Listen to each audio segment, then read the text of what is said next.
Most people think when you start a team is so you can make more and work less, right? You don't realize that, oh shit, I'm actually starting a whole new business from scratch and you're making way less and you're giving up all your money to make it run.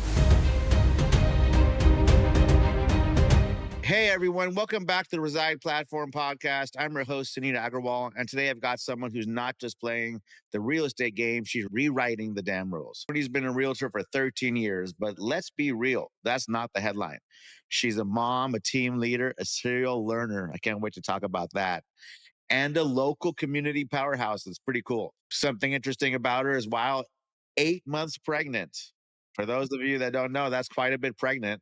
She left her company of a decade, started her own team, and it changed everything.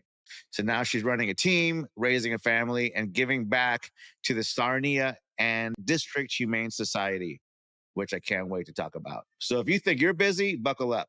Courtney, thanks for joining me. Let's get into it. How's it going? Awesome. Everything's great. Thanks for having me. Yes. So let's talk about the Humane Society because I'm super curious. Tell me how that works. So actually, I don't know if you know Jessie Yerxa. She started the Positive Properties campaign years ago, and I joined with that campaign. So for every home I sell, I donate $100 to the Humane Society here as well. I do a lot of fundraisers with them.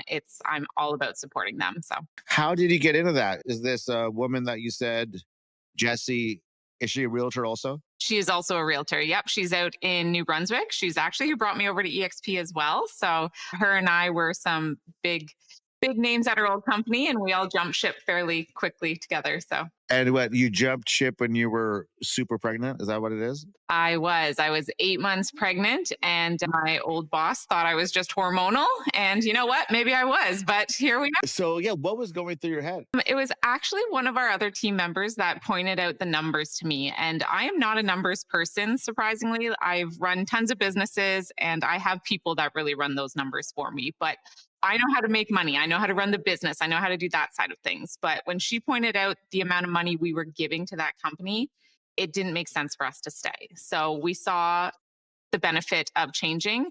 And then it was just a snowball. And we were called the grand exit when we left our last company. There was a large group of us that left together, and I became the team lead.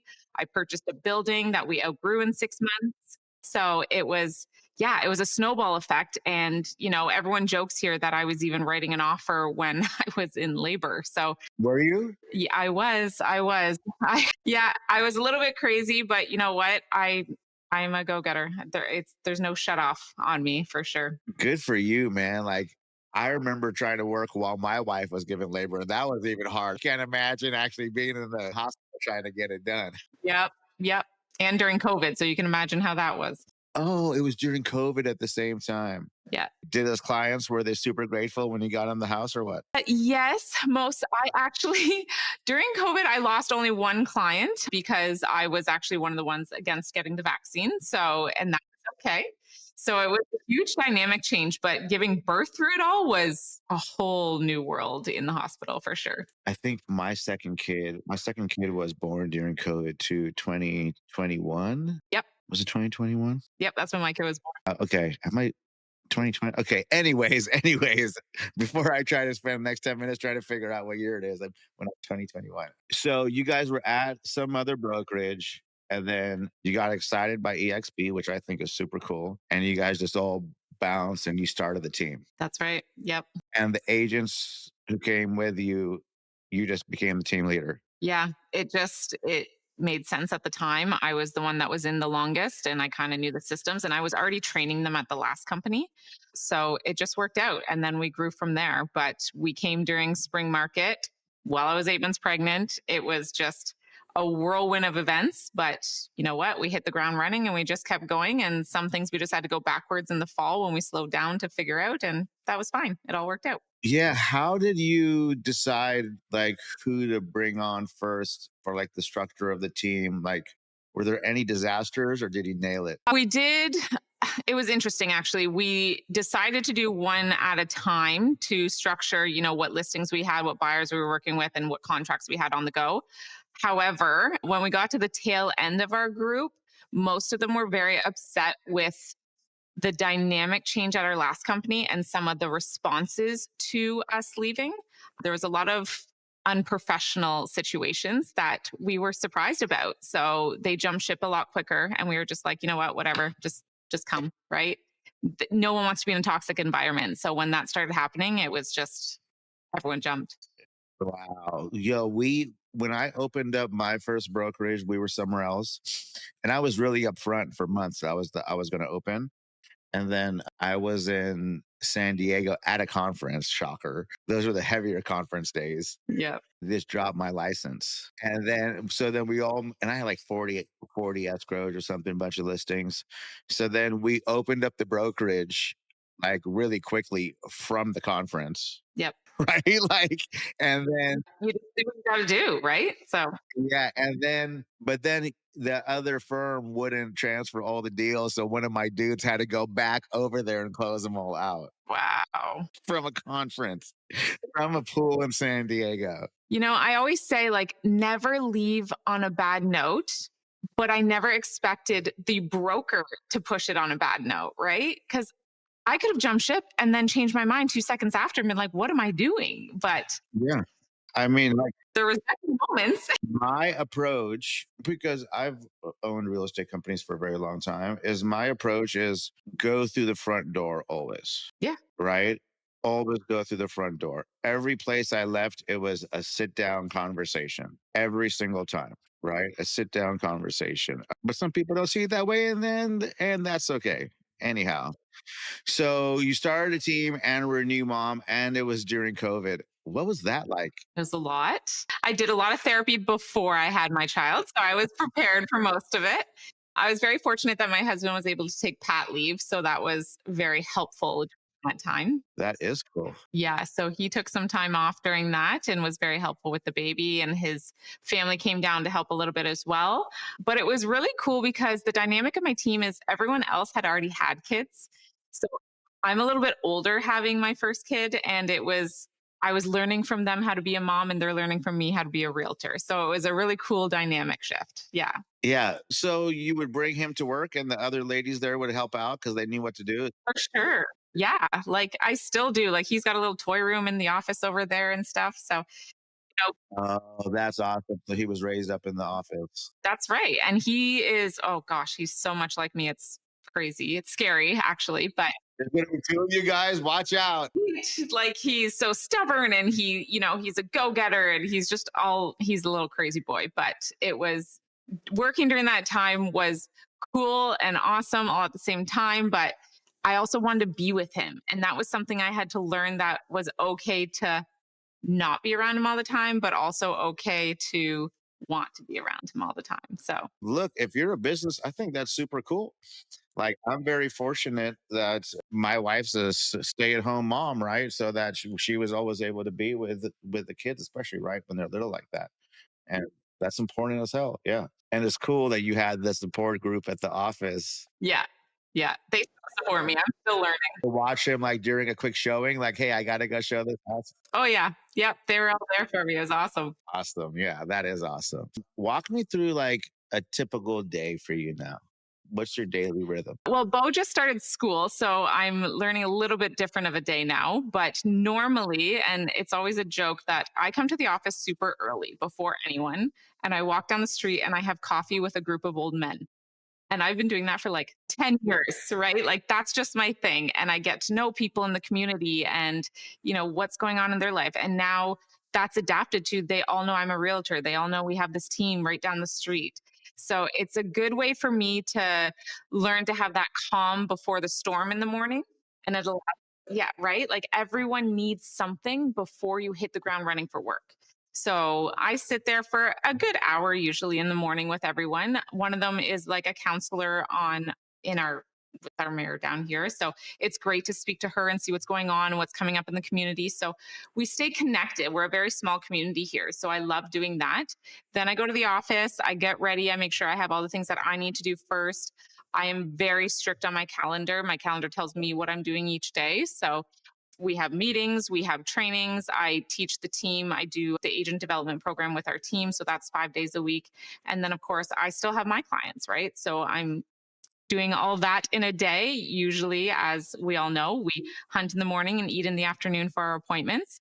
Today, I was meeting with new agents joining the team, which is fantastic as well. And then I always make sure that I'm ready to pick up my kid when school's done. So Yeah, I like that thing you said about the local coffee, and I think it's worth mentioning because you guys are in a smaller city, right? that's right. How many people live there again? 73,000. Yeah, 73,000. And there's a downtown-ish area, and you have a building in that area. That's right. Yeah. And there's cool shit around there, right? So you having your office there is super cool. Yeah. So like we have the whole like modern office that has the old brickwork, but it's modernized. It's really cool space. And we have the garage door that just opens right up. You got the garage door. Yeah. So, and then you walk down the street to a local cool coffee shop. So you're the local realtor and everyone knows you. That's right. Dude, I love that. How many deals have you gotten from that coffee shop? I don't even know over the years. I have no idea. I get a lot more deals with the Humane Society being known as the dog lady or the girl that gives back to the Humane Society. So, and I'm okay with that one because people love animals more than they love people at the end of the day. Yeah. There's someone in town that does that with the Humane Society too. And I think that's great. I think, yeah, I mean, I think she may be one of the bigger luxury agents and she'll like pay for all adoptions for like a month. And she always gets on the news from doing that on every channel. And I said, yeah, recognized game, good job. And it's for a good cause. So tell me about like your rental property situation, because I know you're hustling over there too. Yeah, I've done rental properties since I was 18. 18, really? Yeah. Not your first rental when you were a baby like that? Yep. I have a very unique story, actually. I left home at 16, but I had every intention when I was going off to university, I was going to buy a home and rent out the rooms to people that were going to the university as well, right? Because I had to figure out a way that how can I do this with my living being paid for because I know I can get scholarships here and I know I can get OSAP here, right? So I had to always figure out ways to make it work.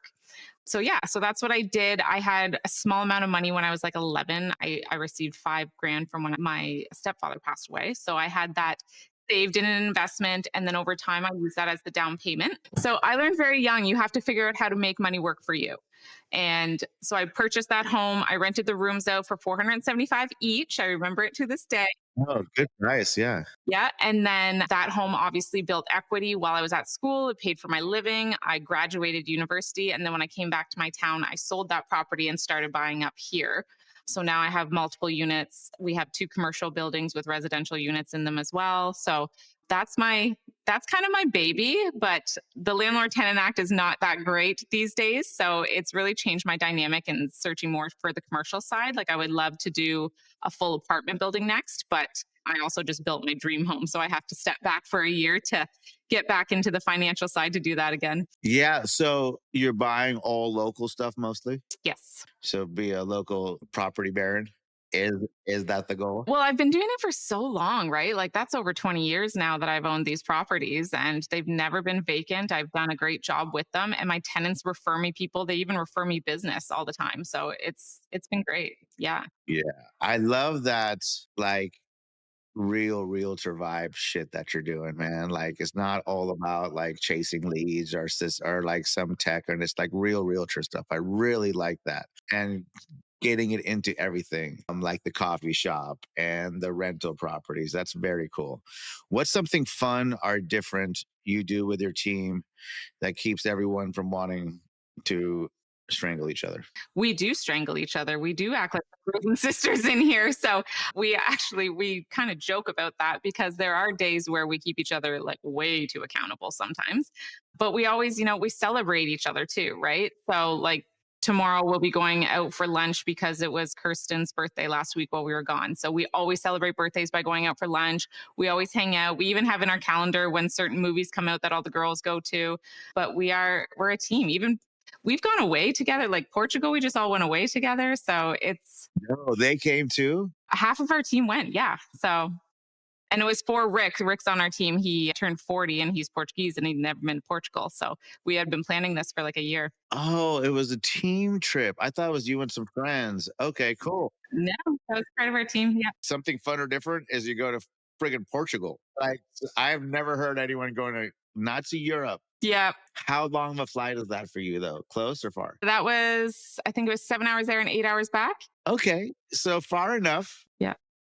Yeah. Flights don't bother me. We did Maldives last year and that was like 20 something hours by the time I got there. So, What was the biggest, like, oh crap moment you've had since you started your team? oh, I would say realizing that most people think when you start a team is so you can make more and work less, right? You don't realize that, oh shit, I'm actually starting a whole new business from scratch and you're making way less and you're giving up all your money to make it run until you hit that 5 year mark again, right? You're straight up starting a new business.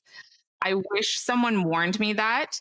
And I wish someone told me I was going to go from, making as much money as I was to coming right down to make this work and, trying to find that balance. So So what did you do about it? I'm kind of in that shitstorm right now. So I'm learning from it and rolling with it because I roll with everything and it all works out for me usually. So, but I think Abraham hit me when he told me, he said he went from making, I think it was 1.3 million to 185,000 his first year of his team. And I was like, okay, that makes sense. Right. So, I mean, thankfully, I'm not going that big of a strict shift, but I am doing that ebb and flow, trying to get this rolling.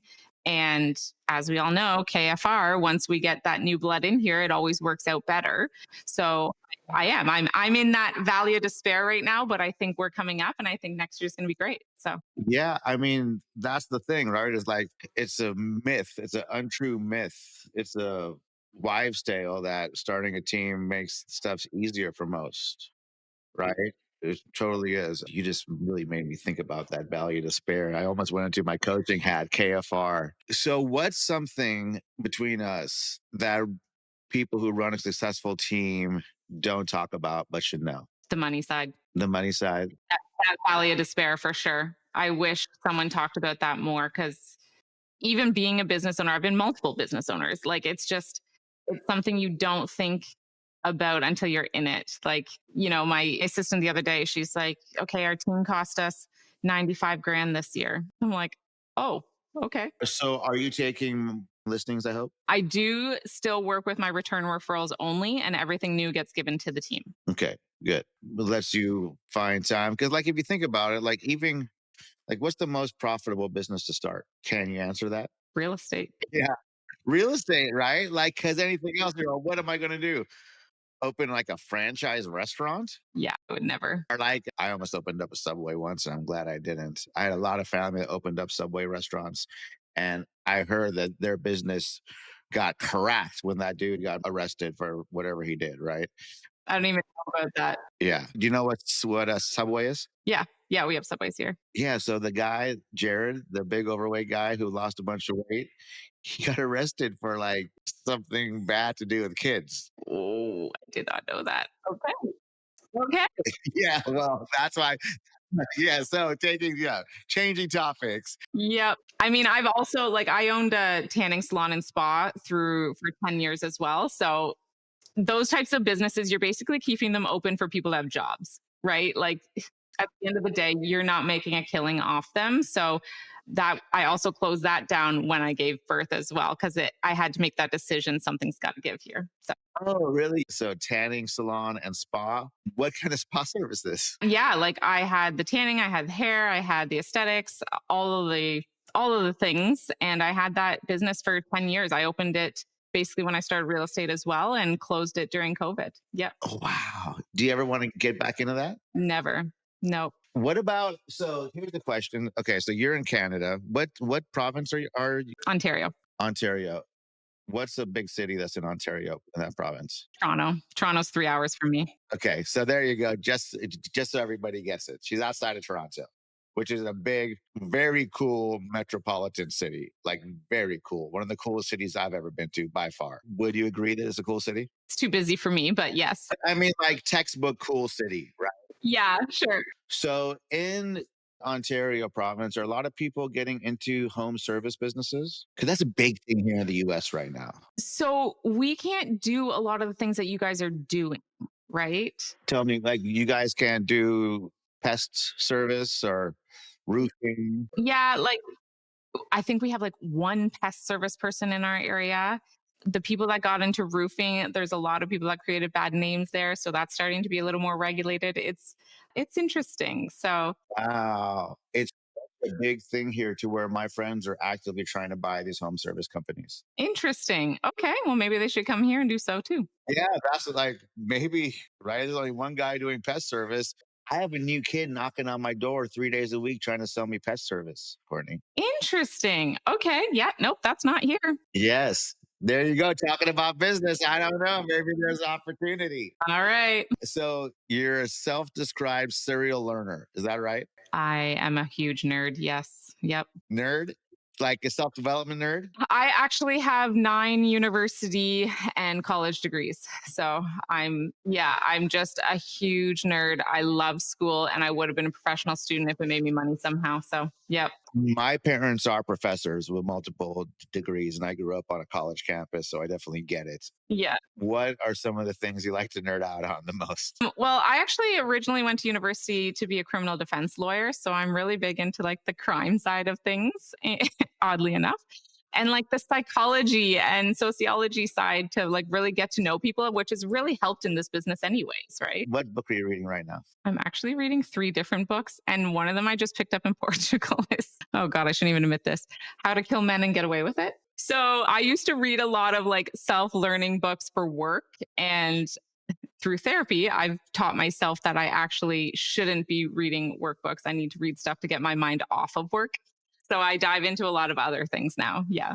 So not a bunch of self-development books all the time, right? I think that's really good because it's an infinite comparison loop of the same shit that the other book said. Yep, it is for sure. And it just leaves you feeling like you're not good enough. That's right. Yep. I just read a great book, and it was the story of Genghis Khan, and I was the best book I read in a long time. So I highly recommend it. It's good to get your head out of work sometimes, right? We got to shut it down sometimes. It's my first like long history, like epic. It's like the book is like I have it and I listen to it. I think it's like 900 pages or something. It's crazy. So, what advice do you have for realtors out there listening to this episode? I really like to help people grow. So, if there's ever any questions, I'm always happy to help. I find even my post today is like, don't worry about the leads, worry about nurturing your leads. Learn about converting your leads, really dive into how to have those relationships and never worry about the paycheck, worry about the relationship. So, how do you get better at that? Nurturing, right? Like becoming people's, I don't want to say friend, but basically a friend, right? If you are a really good agent to people and you're truthful and honest and you really help them and guide them the right way, it's going to come back to you tenfold. They're going to refer you, or they're going to bring their family to you. But if you're in there coughing commission breath all over them and you're worried about the check, right? People see right through that. They see right through it.